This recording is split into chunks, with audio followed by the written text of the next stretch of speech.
And good evening and welcome to episode 2 of Ben's Camera Show.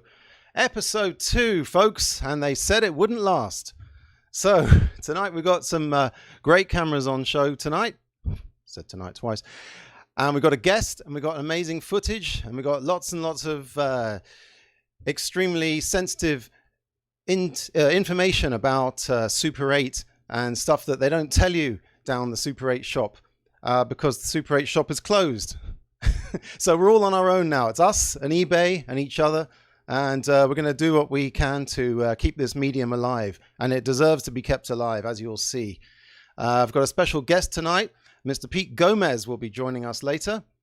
And well, let's start off with just a little bit of a recap on what I've been up to over the last week. So, a little bit of music. And what I did this week was I shot some old, expired, color negative called ECN2. And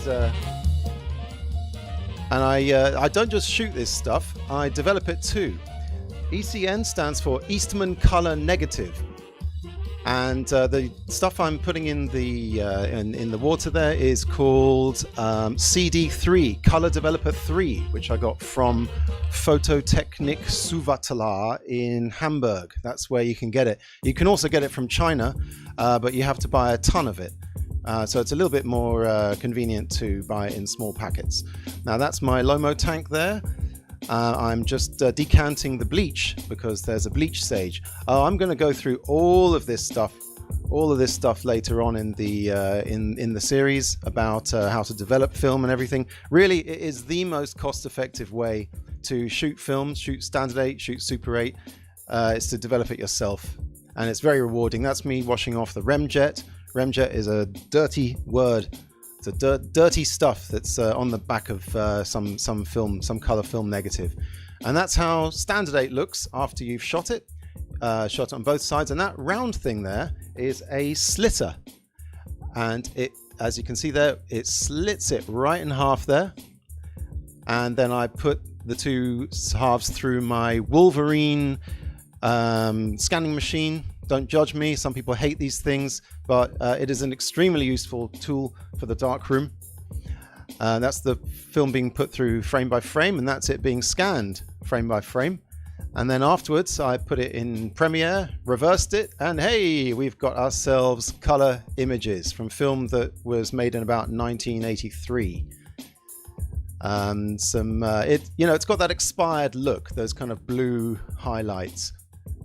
Or are they mid-tones? I can never know. But very nice. I only shot this stuff because I've run out of color Super 8.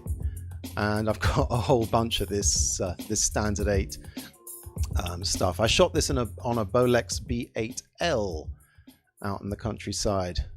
Some friends of mine, we were in a park Lovely stuff. So that's what I've been doing. What have you been doing other than awaiting the next episode of Ben's Camera Show? We'll all have a lot of time on our hands, seeing as the COVID what is it called? The cycle has been upgraded, so we won't be able to have any friends round anymore.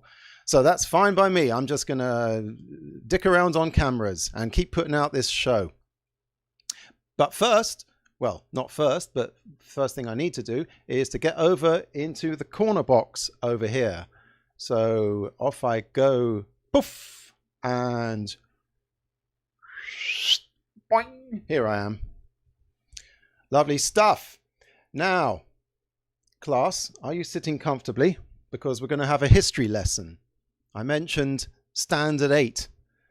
And you're wondering, what's Standard 8? Standard 8 is the precursor to Super 8. But before I show you any of that, on with the Nitrile Gloves.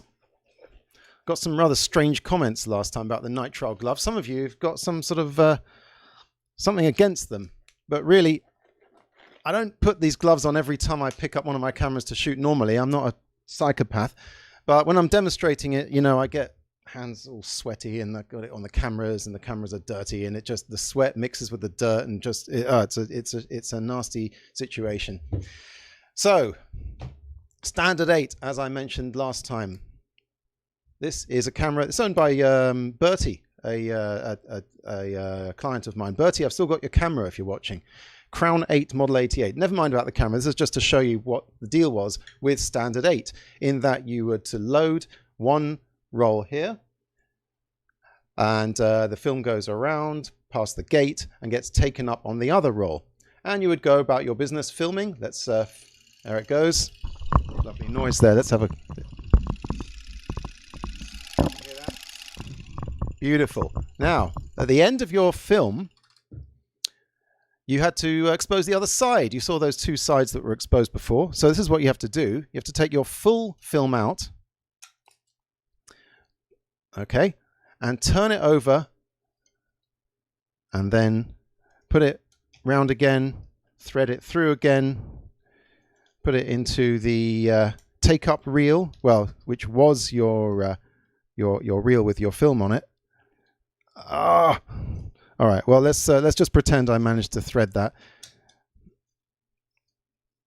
In fact, this is good because the more of a pain in the bum this is to do, the more my next point is going to make sense. So you had to do that. You had to basically, I've done it the wrong way around. You should do it after all these years. So yeah, you would do that. You'd put it in, and then you would shoot. You'd shoot the other side of the film. Okay, are we all on the same page there? So once, then the other. The problem was when you've then filled up this roll, the film is finished, which is fine. But if you were to take that film out, never mind that. This is your finished film. Now, it looks exactly like a film that hasn't even been started, which means that sometimes it was possible to put this through the film, through the camera again, not realizing that you've already shot it. And what happens then is something called a double exposure, an inadvertent double exposure. I'm going to show you what happened. Let's step into the screening room. And I'm going to show you what my grandpa did on a holiday to America. Look at that. Lovely shot. The Queen Mary. Uh-oh, what's going on? Uh-oh. Some amazing shots of New York there. That's my grandpa. Ruined, pretty much. Well, ruined or artistically updated by double exposing it. Now, I cannot imagine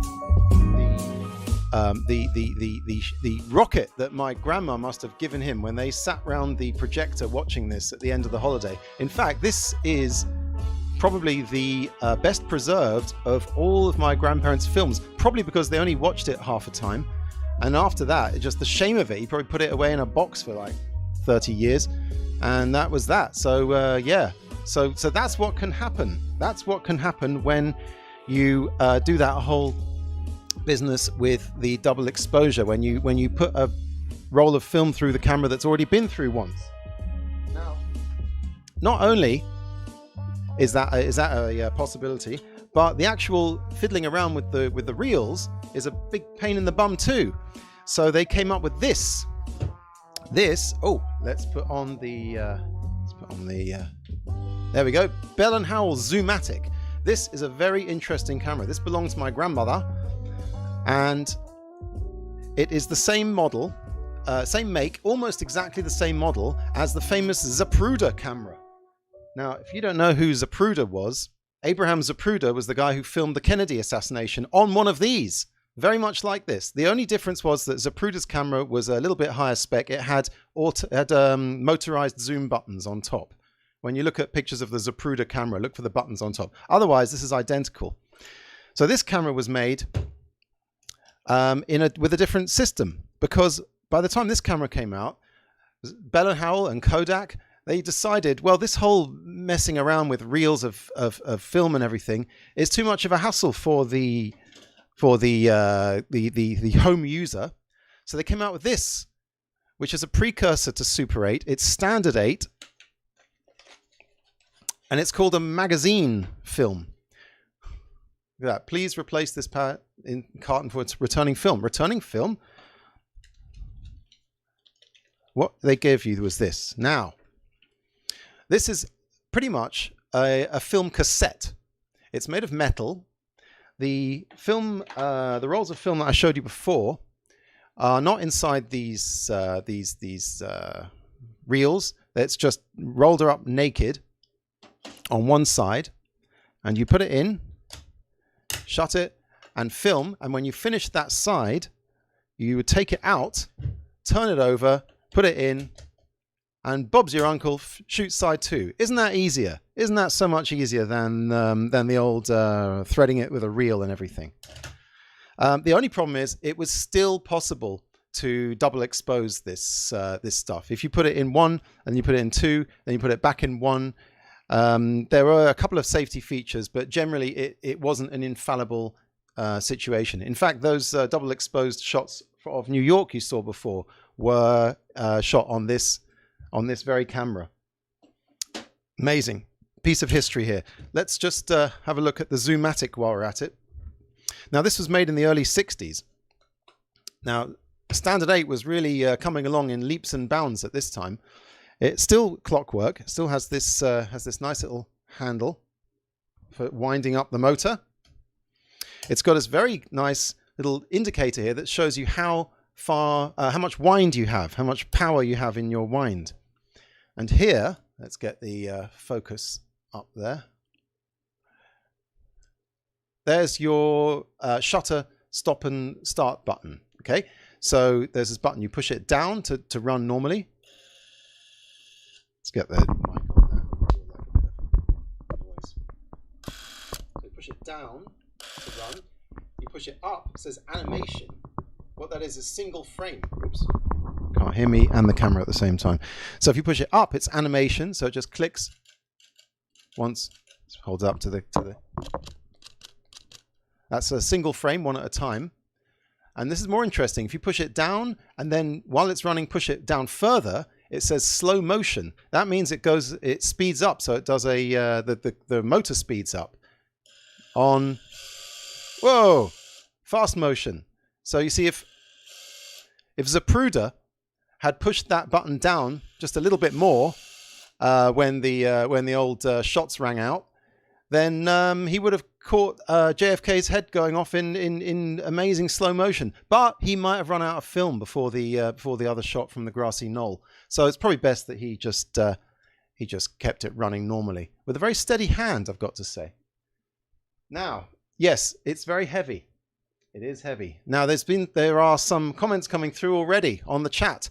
And I said last time that I would answer questions and stuff on the chat, and I didn't really. I was too busy doing all of this business. But I will be answering last week's questions and maybe getting to some of this week's as well. Just a couple more features about the Zoomatic. It does have a handle on the bottom, which I don't have. Never mind. It has auto and manual Focus on that.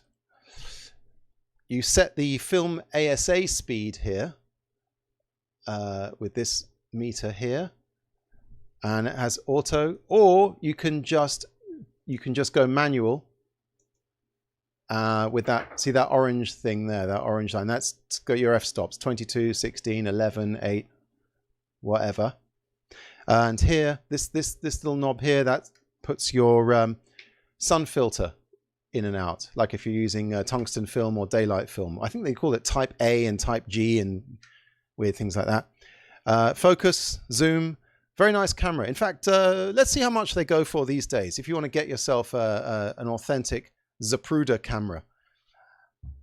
Let's see what we're looking at on eBay. Zoomatic, £10 this one went for. £10 with the handle and the case. Blooming hell. What else we got? Here's one with trigger, $9.99 plus another $9.99 postage, probably from America. Another one here, $9.99. These things are dirt cheap. Dirt cheap. The problem, of course, the reason why they're dirt cheap is that it's not easy to get hold of standard 8 film anymore. You can get it. You can get black and white. It is impossible to get hold of these cartridges unless you buy a really old one on eBay. This one costs a lot. It's cost £25. That's like 2.5 times the value of this camera. Its value, probably this camera is not worth much at all, because you have to basically do what they did in the Kodak factory back in the day and unpack this thing and put more film into it and then repack it. I've done it once inside a changing bag. It was a horrific job. I never want to do that again. But this has got like Kodachrome 25 in it, which is good enough. That's another thing. Kodachrome 2, don't bother with this stuff. It's horrible. I've had some experience developing film, and this film has just defied me to get a decent picture. Kodachrome 2, rubbish stuff. Kodachrome 25, better. Kodachrome 40, even better. Of course, it can all only be done in black and white these days, as we probably know. Let's oh dear, let's have a look at some comments that have come in already, because I said I was going to. Get on with the show, Ben. We'll chat amongst ourselves. Oh, they said Lee Harvey Oswald did all those shots. Lol, ZAPRUDER definitely shot the 8mm. Back to the left, back to the left. Yeah. Everyone loves the Kennedy quotes. And someone else said we need to get Ben a second mic. I have a horrible desire for a 16mm Bollier after last week. Oh my goodness. Right. Well, obviously it's all going off on the chat. A 16mm Bollier. Ooh, don't know. They're not the best 16mm cameras. They are possibly the best Super 8 cameras, but 16mm, I've heard they're a little I don't know, a little sketchy. Maybe someone can prove me wrong. So anyway, where was I? Yes. So right, we had the system with the reels, where when one finished, you had to turn it over and rethread it. We had the system with the film magazine, where after you shot it once, you just flip it over and put it back in. And then we've got this. Got something amazing to show you now, which was in fact requested at the last show. We've got this. It's called, let's put some music up for the intro. It's called a SEKONIC Auto 8. There we go. The SEKONIC Auto 8, made in the early 60s, towards the end of the Standard 8 era. SEKONIC, you might be thinking, isn't that a light meter company? You are correct. SEKONIC made light meters, and they still do, and they are like one of the foremost names in light meters. But for a while, they made cameras as well. They made standard 8 cameras. I don't think they ever moved up to Super 8, and we'll probably see why. Now, this is the winding mechanism. Usually has this thing on it, which is a very simple. Instead of those little dinky handles, it's got this like nice wheel that you turn. The SEKONIC SIMPLOMAT. Don't you love those 60s names? SIMPLOMAT. So anyway, this broke, as these things do. And my idea of a fix job on this is simply to rubber band this this little wrench to it, because if you stick that right in the middle there and it catches, you can do this and get the sound of this. Okay, here we go with the mic again. It makes the best sound. You can hear it from the next street. Okay, here we go.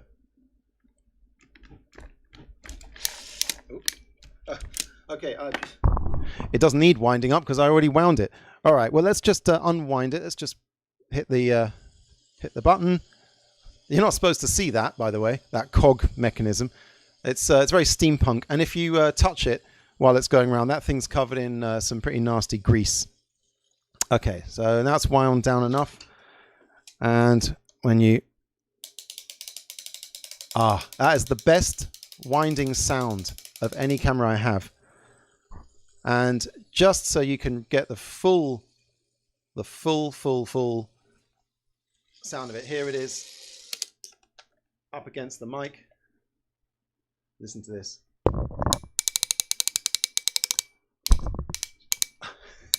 I mean, it is clockwork as hell.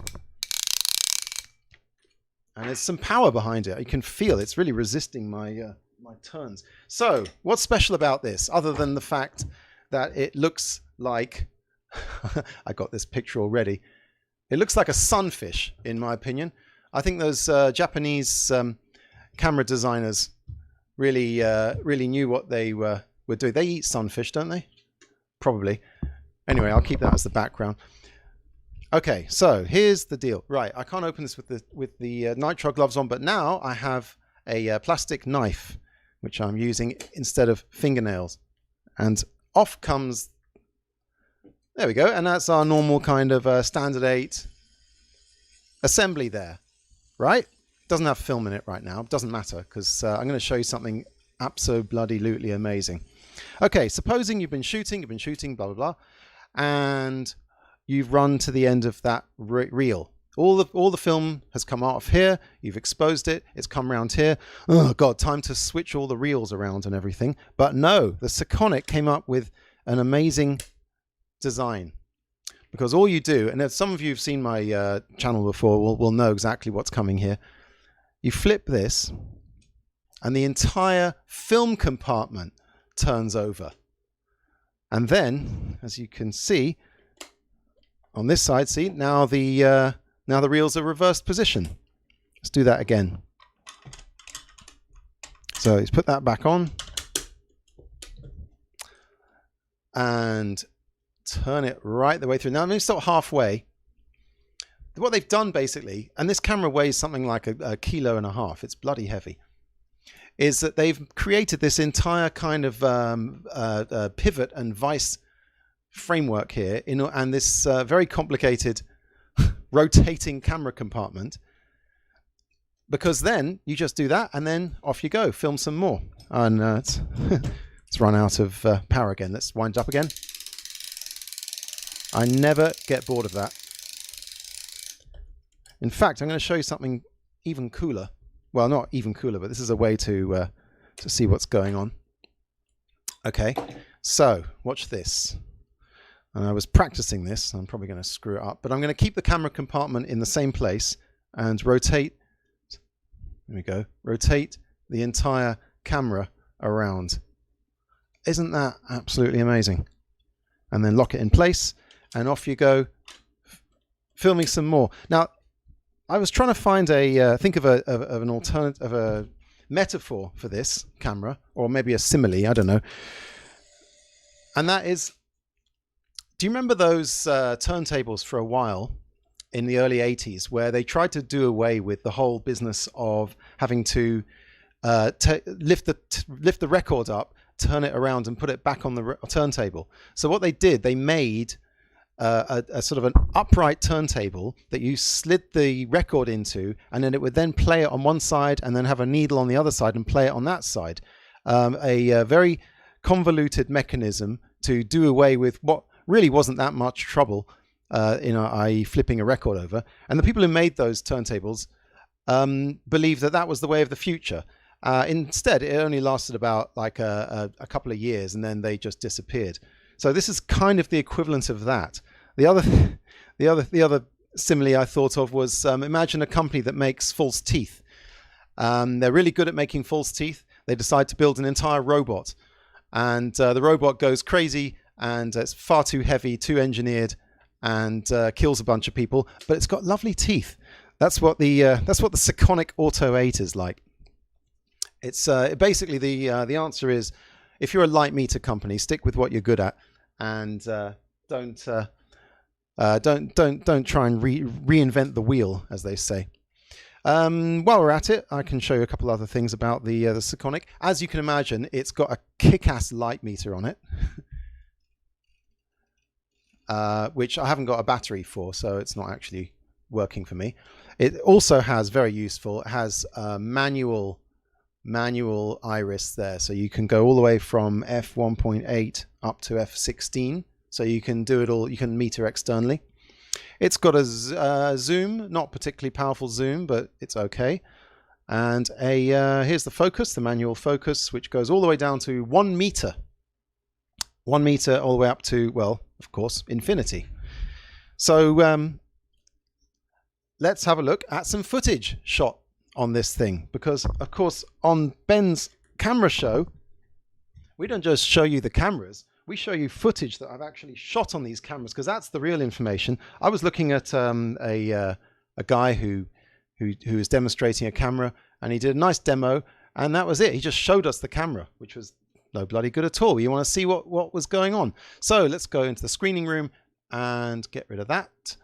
And this is what the SEKONIC looked like. This was shot on some Kodak 500T. And it was a demo just before COVID. And where I had you better get used to seeing this demo footage, because I used about 4 different cameras. Unfortunately, as you can see here, the picture started to smear like that, which means that something is pulling at the film as it's going through. You know, there were so many strikes against this SEKONIC that I was still prepared to use it, but when I saw it doing this, I don't think I'm going to use it on casual filming. It's get that music off. Yeah, it might have been tugging at the film. It only does it sometimes. It might only do it when the battery is, oh, not battery, when the winding is almost wound down. It's a shame, because it does actually work, and it's a pretty decent picture, pretty decent lens, got to say. The SEKONIC Auto 8 there. Yeah, someone's saying, Manuel Salazar says, yeah, always wanted one of those. Well, Manuel, guess what? They are available on the old eBay. Let's have a look. Let's see how much a SEKONIC 8 is going to set you back. Oh my God, all of £10. £8.99 plus £5.49 postage. That's not quite the same as mine. Let's see what else is available. Let's see. Oh, that's all light meters. There we go. That's mine. There we go. Someone bought that. Someone sold that for £10.35. Was $34.54. Yeah, from the US. Plus £60.97 postage. £60.97 postage. I mean, these things are heavy, but damn it, they're not that heavy. Someone's taking the piss. But as you can see, here's another one. Zoom 8, £10.82. These things are cheap. They're cheap. The film is not cheap. If you can get hold of some standard 8 film, though, get it. Get one. Why not? I don't want to shoot regular 8, but I want this camera, says Ben Reynolds.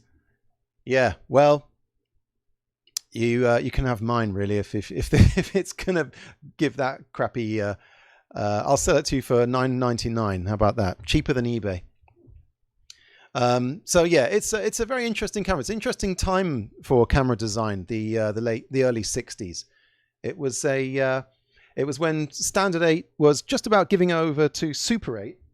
In fact, here we have a Super 8 camera from 1968. So let's get rid of the sunfish. I've made that joke. This is called a Cinemax Super 8. Cinemax, very professional sounding name. And this is like in the first generation of family Super 8 cameras. Let's see if it works. Oh, Put it on run. Yay! Sounds a little bit rusty, but decent. Now, I want to draw your attention to something. And no one I've ever pointed this out to has been in the least bit impressed. But, you know, on Ben's camera show, this is quality. I'm going to show you something that just, I don't know, it just really, really appeals to me, this. And that is this angle here. See, every Super 8 camera and every Standard 8 camera I've had before has had a dead straight line where the camera body meets the lens. The Cinemax C501, it goes forward a little bit. It slopes forward. And if I show you some more footage from my grandparents' early 60s trip to America. Now, this is not double exposed. This was in West Palm Beach, Florida. Now, look at that design. Look at that thing there. Those I don't know, those signs. They went for sloping. They went for the sloping signs in that design. Let's have a look. There's more here. This is amazing. I've got hours of this stuff. It's the most incredible footage. And it's that classic kind of bowling bowlerama. There. See that one? There, the side of that building. See, it's sloping there. It's at an angle. That is early 60s design or mid 60s design in a nutshell. It had those nice, you know, drive-in movies and everything angle. In fact, I'm so obsessed with the fact that this camera kind of juts forward like this in that slope. I'm going to measure the angle with this protractor. Yep, you're all going to sit there and watch me do this. So if I get that on the straight and then I see how many degrees it varies. It's only about 7 or 8 degrees.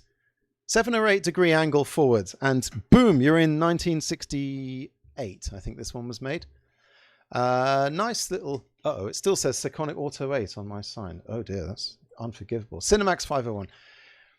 So yeah, it takes Super 8, so you can still run today's films in it. A nice hearty noise there, and a decent sized lens too. They didn't mess around. Cinemax 5. Let's see how much these ones cost. You want to get hold of one of these. And oops. Oh, £5.37. Oh my god. These things are dirt cheap. 2301. Not bad. These are all sold items, by the way.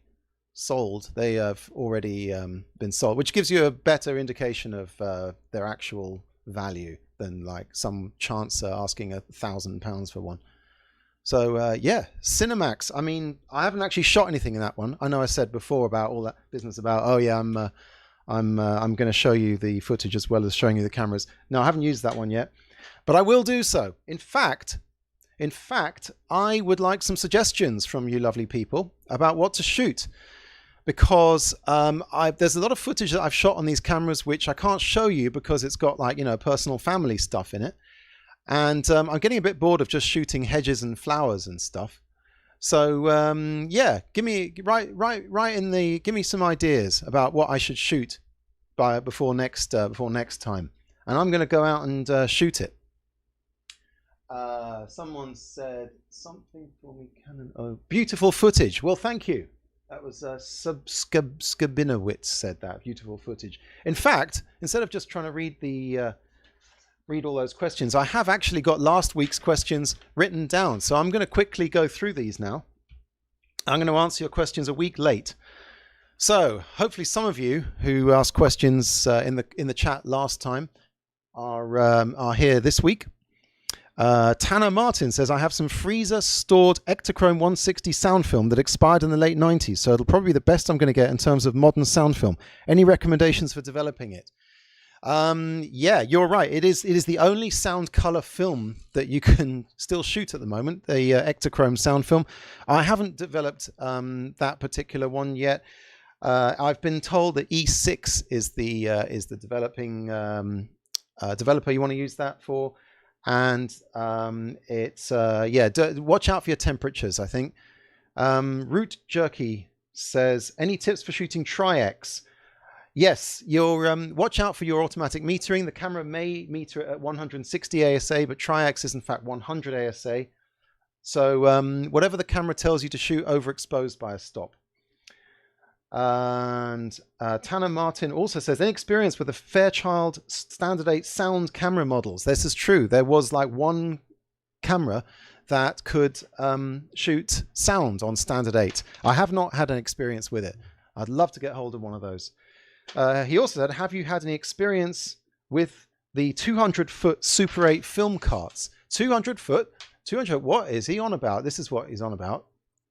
He's on about this monstrosity, which is basically this giant oversized Kodachrome cartridge that they used to make so you could shoot for an entire like 13.5 minutes without changing reels and without changing cartridges. And this was Super 8, and only a couple, that's a Niso there, only a couple of cameras actually were able to take these. Some of them have been modded.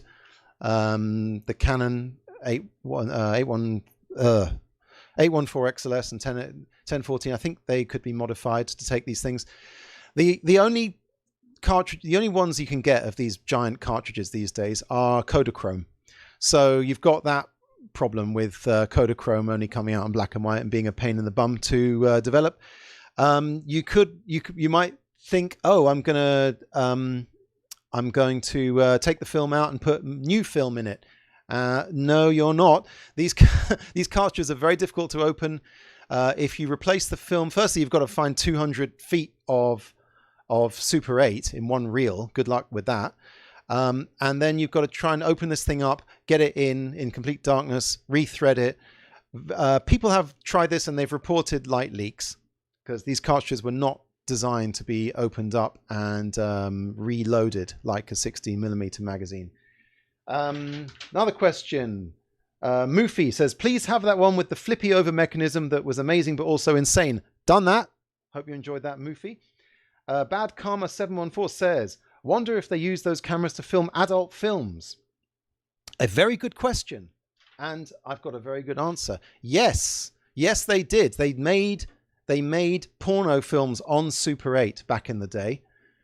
And I'm going to show you, don't get your hopes up and everything. I'm going to show you a clip of a film called The Pornographers by, where is it? It was made in 1966 by Shohei Imamura. That was, I was on at the BFI and I went to see it. Not because I thought it was going to be a porno film, but, well, I'll show you a clip from it. It's actually about, it's a satire on the post-war Japanese economic boom. But it's got these guys. Now, look what they're doing. Look what they're doing. They are loading these kind of trusses with a whole bunch of cameras. And that's, in fact, the Fujika P1 single 8 camera. They're putting them in these things there. And that's the cameraman as assistant. And look at this. They got 8 of the buggers.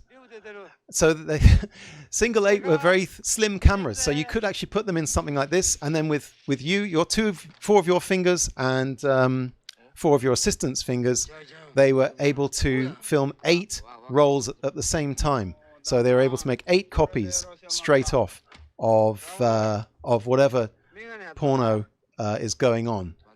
Let's just see them with it again. So basically, if you're into single 8, which is a slightly different format to Super 8, if you're into single 8, then you are sharing a format with filthy pornographers.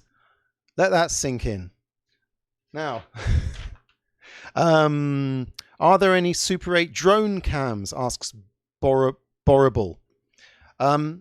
There are drones that can take all sorts of heavy cameras, and there are in fact cameras, Super 8 cameras, which are lightweight enough to go onto a drone. In fact, I have a picture. I did some research, and I found this. This was set up by a guy called Josh Hack in America. He went to Utah. It's a bit of a low-res picture, but he put a Minolta, which weighed, I think, 700 grams onto one of these things. And let's see what let's see what he got from that. So here we go. Super 8 on a drone. Look at that. Oh my God. Amazing. Super 8 on a drone camera. Yes, it can be done. You need some sort of robotic finger to start shooting the Super 8. And then you're away. The drone is away, and that's incredible footage, that. So yes, it can be done, and it has been done. And thanks to Josh Hack for letting me use that footage. And well done to him as well for doing that. Bringing Super 8 into the 2020s there. Amazing stuff. And last question.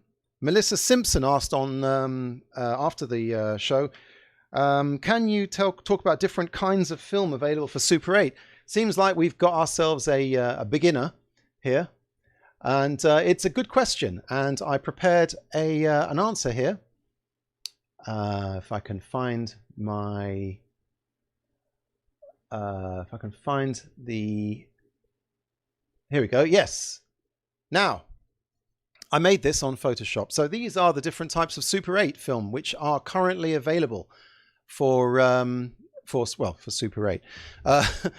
These are the color ones, and these are the black and white ones. The color, of course, you've got your Kodak 50D, 200 and 500 for different ASA ratings. You've got your Ektachrome, which is not negative. These are negative. This is not negative. That's a positive.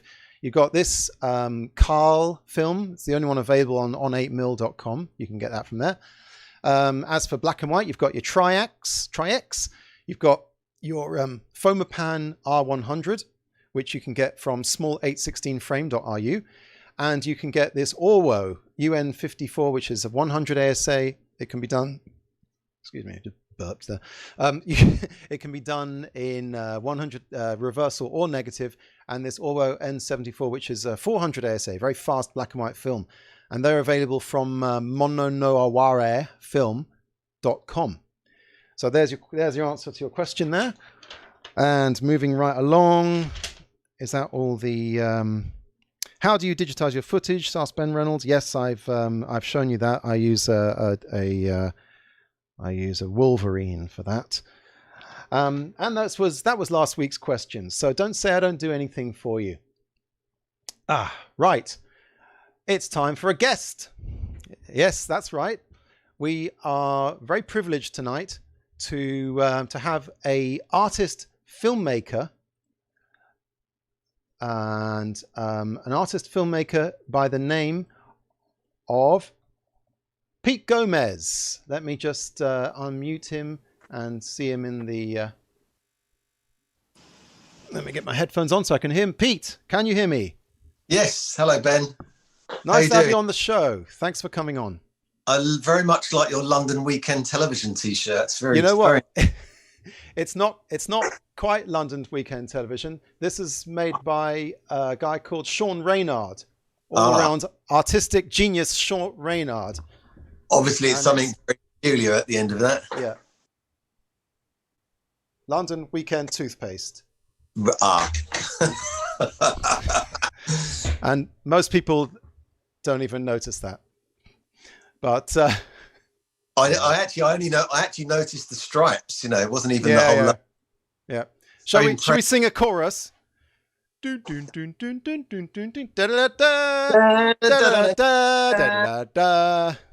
we go. That's our generation well and truly sussed out there. So, Pete Gomes, yes. You are a frequent user of Super 8, are you not? Beth, I have been. I haven't really been shooting Super 8 very recently, but I have been, and I have supplies to shoot. Not film supplies, but camera supplies to shoot. Should the urge happen. Would it be possible to have a look at one of your cameras or a couple? Yes, going to show you some Sankyo cameras. I love Sankyo. I love Sankyo. I think they got a bit of a. Did they get a bit of a hard press? I'm not sure. They did. You're the man like that. Camera history. I've got a theory. What's that? They were handicapped by their name. because it sounds a bit like Sanyo, but like a knockoff. Yeah. And also sounds like stank and skank and just Sankyo. Just it's not the kind of thing you just sort of show off at parties. Well, it's one of those things that I didn't know anything about them, and a filmmaker friend of mine, Gordon, and his friend called Young Gordon, because there were two Gordons called Gordon and Young Gordon. Young Gordon had this camera that I think I borrowed from him and completely fell in love with, and just I bought it off him, and it was a bit knackered. It was a Sankyo EM 40XL. I found out. I thought it was a different model until yesterday, but I'll show you that now. Can you see that? No, can you see that? Yeah. You see that? Oh, nice. So it was. It's kind of quite plasticky. I mean, this is quite. This one isn't particularly robust, and it's got a kind of mainly a plastic body, and the handle is one of those buttons that connects the batteries to the power, but it's snapped. So this one is araldited on. And that was the one I bought from him. But the thing I loved about it was I really, editing Super 8's a problem. It's an ongoing issue. What do you do? And this is kind of, to be frank, it's kind of pre-computer editing era, or not easy anyway, but to try and get Super 8 to be in any kind of editable form. So I used to make things in camera, and the thing I loved about this was it had a fantastic set of timers. An intervalometer. An intervalometer, but the intervalometer was so good that it had interval timers of half a second, 2 seconds, 15 seconds, and 60. Right. Also had single frame. Of course. Normal. I'm assuming it's normal. It says N and it's green. Mm-hmm. And then it also had, I think they're called let me look. Hang on a second. I had little charts. It was called a self timer, which was basically 5 seconds or 10 seconds. So you could literally set it to that. You would hold the what do you call it? The button down. Yeah. The shutter down. You'd release it. It would start running, and it would run for exactly 5 seconds or exactly 10 seconds. So the amazing thing about that is it just allowed you to structure shots, because you could shoot, and then you could have an exact length of shot. So I had that for a little while, and I really, it's kind of early internet, maybe sort of, we're talking 99, something like that. And then I saw an image of the big daddy, which was the Sankyo 620 XL Supertronic, which is even more fancy. And the intervalometers on that are incredibly detailed. Wow. We've got many settings. Lots of settings. So you could do sunsets and flowers opening and all of that business. You could do if you were so inclined. It would be fun. So it reminds me of the really high end Canon, 1014 XLS in its shape and its functions. I don't know that camera actually, Ben. All right, it's the sort of the top go-to camera that everyone's trying to get these days. Yeah, and they tend to go for like 300, 400 pounds if they're in good condition. This one, I think the thing I loved about this, again, it had all of the features on the previous one, but it also has animation timer to be able to do 1 and 4 seconds. And also it had, again, the standard timer to be able to shoot 5 seconds or 10 seconds. And it also has, what is that? PT. It says PT on there. I'm not sure what that means there. Hang on a minute. PT. We'll have to look through. Let's see how much one of these will set you back. Here's one for £65. Not bad. £59, £99. I mean, when you could... This The difference is these earlier ones. I mean, there are different versions. There's a kind of, I found a Sankyo 320 Supertronic, which is not, it hasn't really got, it's only got one single frame on that and 18 frames a second. But the body on this one is pretty plasticky, and this back part is plastic. There's plastic and there's plastic. I mean, there's some plastic is just, it might as well be metal. I mean, it just keeps going. It's very hard, and it's very hard wearing and everything. It's all right. This one is actually metal, and it's actually pretty robust. But I think, you know, I've taken these cameras all over the place and really pretty cane them to the ground. And should we have a look at some of your footage that you've shot with this? I'll bring you into the screening room here. And here we go. So, Summer of Loveless 2001. What? So you're using colored filters here? Yeah, these are, I was using, it's quite crude. I mean, I didn't have anything sophisticated. It's basically pieces of colored material over the front. For example, there I might use 2 different colored gels, but then I would lap dissolve in the camera. Oh, lap dissolves. That's some high-end stuff then. Yeah, well, there's a lap dissolve on there. You can, and a fader. So it allowed you to move between 2 different things there. So this is all shot using quite crude plastic filters, really. Wow. This is there sound, Ben? Yes. I don't want it to drown us out. Let's see. Right. This was. Can you hear that? This was a commission, actually. I did a film for the South Bank. They had a season of the composer Luciano Berio, and I got a commission to make a film, and I could pick any piece of music by Berio, and I found this peculiar split stereo piece of music and then cut the film against it. Wow. But this was shot on, I think it was something like 800 ASA. It was something really ridiculous. 800 ASA? I think it was. I think it was either 500 or 800 ASA. Where would you have got hold of 800 from? I think it was the time when, I'm trying to think what the name of the company, they just started making really wide range of different stocks. It might have been 8mm actually. Do they still exist? On 8mm or? No, I think they might be called 8mm. Oh, and this looks nice. It is from a piece I did for a choreographic piece for a choreographer called Shobana Jayasingh called Fault Line, and this was a film that opened the choreography on stage. So this was shot in and around Brick Lane, and all shot with the Sankyo, pretty much with 2 people I found in the street. Wow. Yeah, and we can't hear the sound, but I believe it is going out on the stream. Oh, okay. I have had echo problems when I've done it before. Then this is shot in India. This was a temple in just outside Mysore, 2 different temples. And again, that's using the macro on that camera, so that you can get in quite close to that.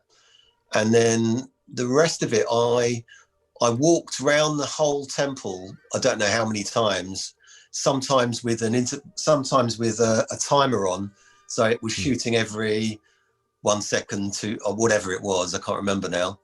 And I think I walked the perimeter of the inside of the temple. This is a sort of a little snapshot, really, rather than the whole film. Wow. I walked the perimeter of the temple a number of different times, and then changed filters and colors each time I was shooting. Wow. They're quite old now. That goes back to 2000 and I don't know, 2, 3, something like that. The Garuf asks, ask Pete to hold the camera still so we can see it in detail.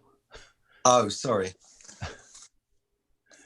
So let's give him just a couple of seconds, and then he can freeze frame it if he wants. This is a broken button, so that's one thing that fell off. I don't even actually know where that went. Did I see a flash sync there? On one of those, there was something called a flash sync. Now, this is something that Sankyo's tends to put on their cameras. Well, I've got this side, which I've kind of ignored because it was a sound. This is actually technically a sound camera. Yeah. But being a sort of, point and click shoot person, I just completely ignored the fact that it had sound because that wasn't something that interested me.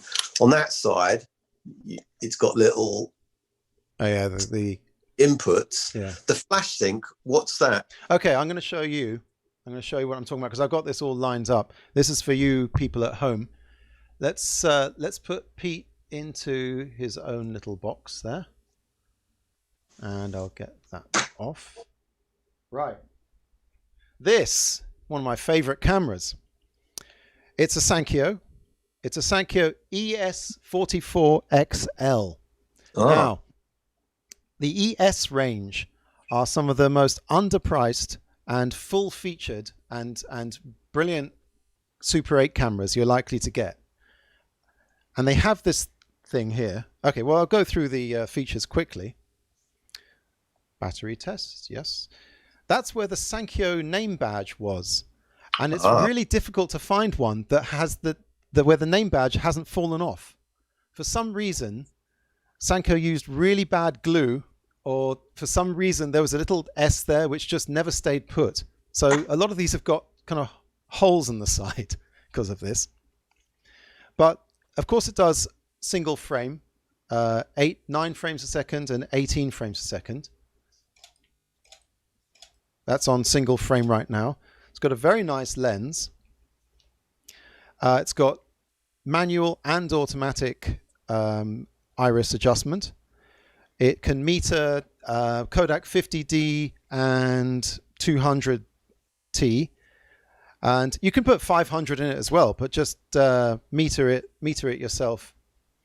But this isn't the killer app for this phone. For this, I called it a phone, for God's sake. It's not the killer app for this camera. The killer app is this flash sync, which many Super 8 cameras don't have. In fact, the Canon I'm always talking about, the 814 and the 1014 XLS has this, and maybe one or two of the Nizos has it. Now I'm going to show you what you can do when you've got a camera that's got single frame and flash sync. You get hold of a flash. Secondhand flashes are dirt cheap. Many of them are wireless these days, or have a hot shoe. But if you get an older one, it's got a cable. You mount it in the shoe. You know where I'm going with this, don't you? And then plug it into the flash sync there. Switch it on. The mic won't pick this up, but it makes that great high pitch that when you switch it on. And that's red light comes on when it's ready to flash. There we go. And now you can go around. Whoops. You can go around taking pictures. I'll do it on this one so you can see me. There, you heard. I don't know if you can hear that. There's that high pitched. There we go. I'll go full screen. And you can go around with a Super 8 cartridge in there. In fact, the camera might not even pick up the flashes, but you can take 3,600 photos on one roll of Super 8 with this thing.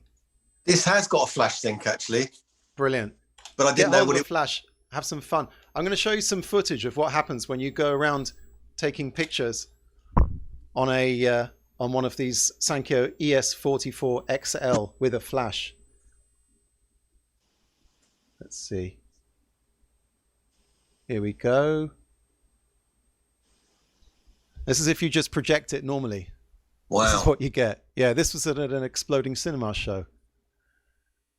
And it just goes blah, blah, blah, blah, right through there. Now, this is taken with the same camera, black and white film, at 18 frames a second. And you see it kind of strobes like that. Every so often you see a flash. Oh, there was my friend Duncan. I'll show you in a sec how that works out. So I was doing a bit of exposure tests. The 8, 16, 30. You can see my holding up signs saying what f-stop it was at. And is that all? I think there's more. Ah, no, this is nice. This is a focus pull. It does macro as well. So that's a tree trunk, and then I focus pulled from that. Some music. See, back and forth. Makes a lovely sharp focus pull there. And if you put this, nice. I'll show you some regular footage from one of these. This was a trip to Hastings I made, and the stock I'm using here is this weird Russian stuff. Well, it wasn't Russian, it was Fuji, but it was recanned by a Russian. The guy who did the Fomapan as well. I had to color correct it a little bit, and some more at a party. Yeah, some more flicking around. So yeah, a very nice camera, a very decent camera, and a good range as well of cameras. The Sankyo ES range. Let's see how much they go for on eBay here. What have we got? Oh, I'm in the way. Here we go. £5. Oh my God, with £3.10 postage. Right, I'm going to pause the show here and go on eBay, and I'm going to buy that bastard. No, I'm not. I've got like 3 of them. They're so cheap. You can get like 4 for the price of 1 roll of Super 8. And they are fully featured. They're damn good cameras, Sankyo. And I almost regret telling everyone this, because now the whatever the opposite of the bottom falling out of the market is going to happen. Someone's... Yeah, don't buy them. No, don't buy them. Yeah, they're crap. Forget everything I just said about the Sankyo ES cameras. They're not. They're no good. I think that I just suddenly remembered. I think that film came from someone called Pro 8mm. Does that make sense? Oh yeah, Pro 8. Yeah. They're in Burbank in Los Angeles. Sorry. Do they still exist? Yes, they do. Pro 8mm. They are almost, I think, the only company that still do Super 8 and in Los Angeles. They supply all the movie companies who want to shoot on Super 8. They also rebuild Super 8 cameras to make them better than they were at the beginning. And does Sendine still exist? Sendine do still exist, yes. Good. They are pretty much the only game in town in London now for people who want to get their camera repaired. And they charge accordingly, shall we say? Yes, I'm sure they do. But I haven't been in a while. But yeah, they actually rescued a Sankyo of mine because the mirror fell off. Some really weird thing just came loose, and they managed to fix it of a fashion. It wasn't kind of a complete fix. It was a bit like a slight innovation, let's call it. Well, some comments come in. All 19 of us will buy them now. Oh dear. Pro 8mm just commissioned color double Super 8 film Kodak. Yes, I am aware of this. Amazing. They've got double Super 8, which is different to double 8, different to standard 8. I'll talk about it in a future show. But yeah, Pro 8 are out there.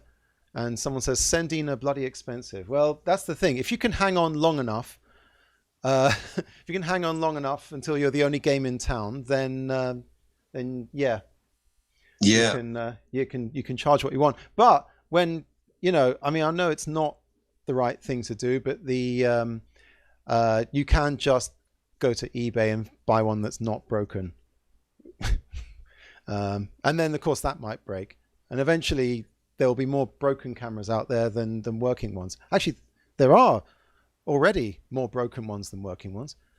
You said that. I realized that I looked in my battery pack of one of my, and it wasn't a good look. Oh, you left the batteries in. Oh. I accidentally did. Well, I had a few, and obviously I'd neglected to take them out. Schoolboy error. I've cursed people whose cameras I've got hold of who've left the batteries in, and it's a decayed mess. But no one purposefully says I'm now going to leave the batteries in for 20 years. It just happens, doesn't it? I did When you asked me to come on, I did realise I had a toy camera when I was a kid which had Super 8. I'm sure you've got one, Ben.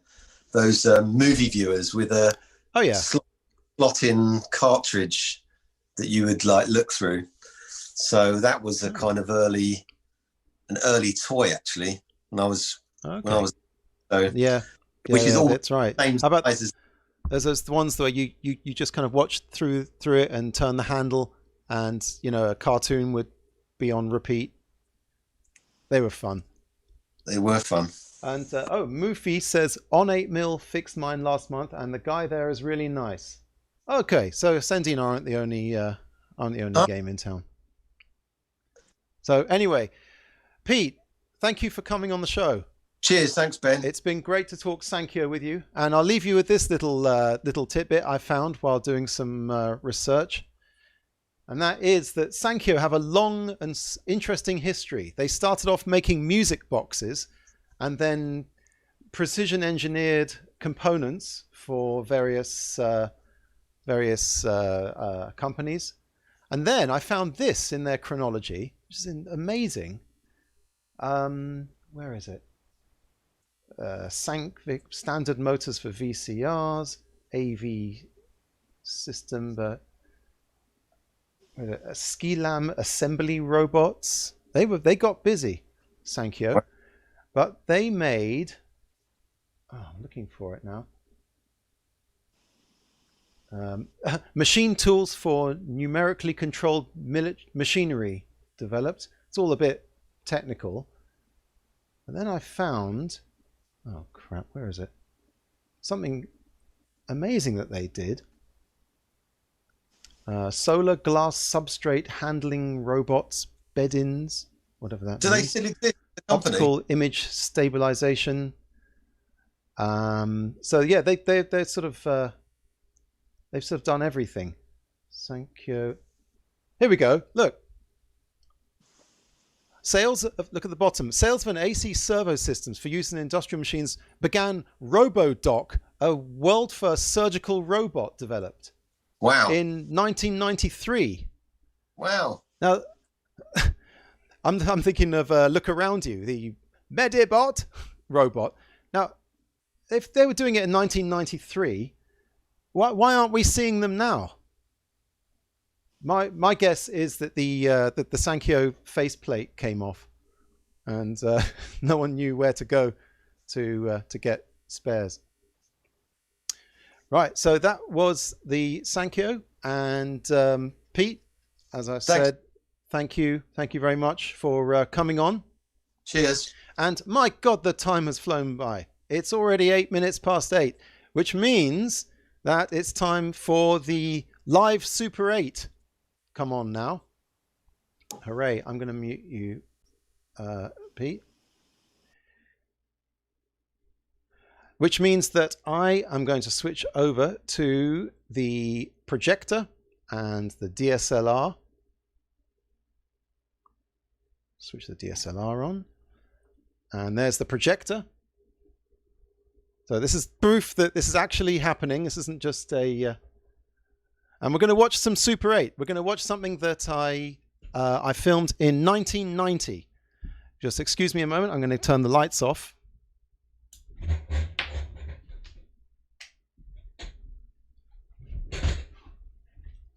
All right. Get some music on. Why not? Oh, this is a bit tricky, this one. Right. So this was filmed in 1990. This was a party I went to. I was just about to go off to university, and let me tell you, I probably had a better time than any of those poor bastards now who've just gone off to university and been stuck in their halls. And here we go. Uh-oh. Oh, I don't believe it. The lamp's gone. In my projector. In my Sankyo projector. Uh-oh. I think we're going to have to... save that for next week. Damn it, it worked perfectly during the run-through. I'm going to have to change the lamp now.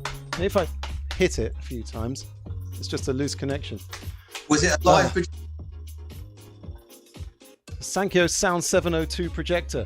The lamp worked perfectly for years and years, and just now when everyone's watching, it's not working. But hey, that's Super 8, isn't it, Pete? Let's watch. Let's just watch some of that Miami footage again. Oh, that footage is amazing, Ben. Yeah, wasn't it just? I mean, it's how much is it? How much is it of there? How much have you got? Hours. I mean, we're not hours of just this, but this was like one reel. I got it all transferred. Do you come from pedigree? What you? I didn't hear that. You come from a pedigree film shoot. Your grandparents did 8mm. Not sure. Not sure if it's in the genes or anything, but yes, they were. I don't know. If you go around to a Jewish family house, you'll see lots and lots of photos everywhere. If you had what? The colour on this is amazing. Yeah, this was Kodachrome 2. In fact, this was the same, probably the same batch that ZAPRUDER used. This was all shot in the early 60s. The Kodachrome magazine film that I got expired in 1963. A bit like Kennedy. Oh, anyway. Well, what a show.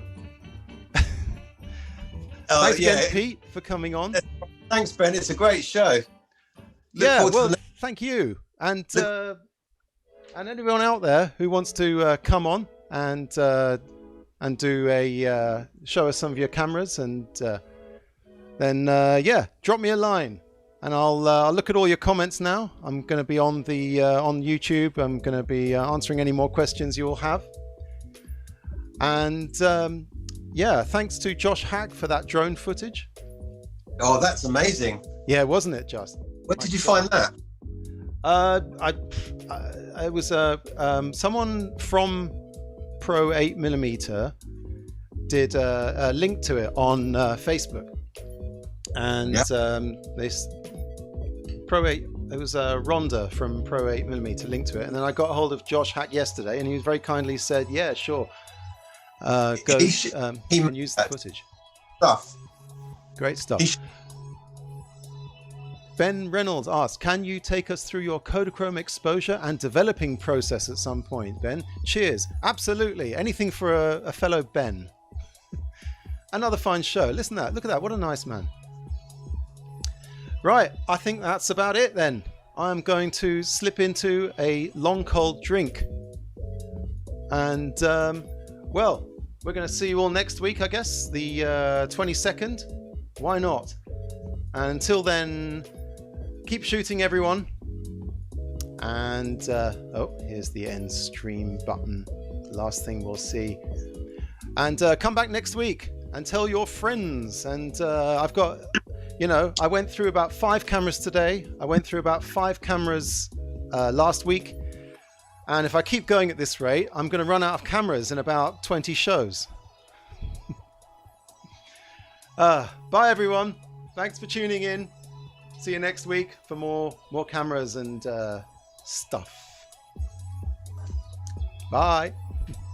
See ya.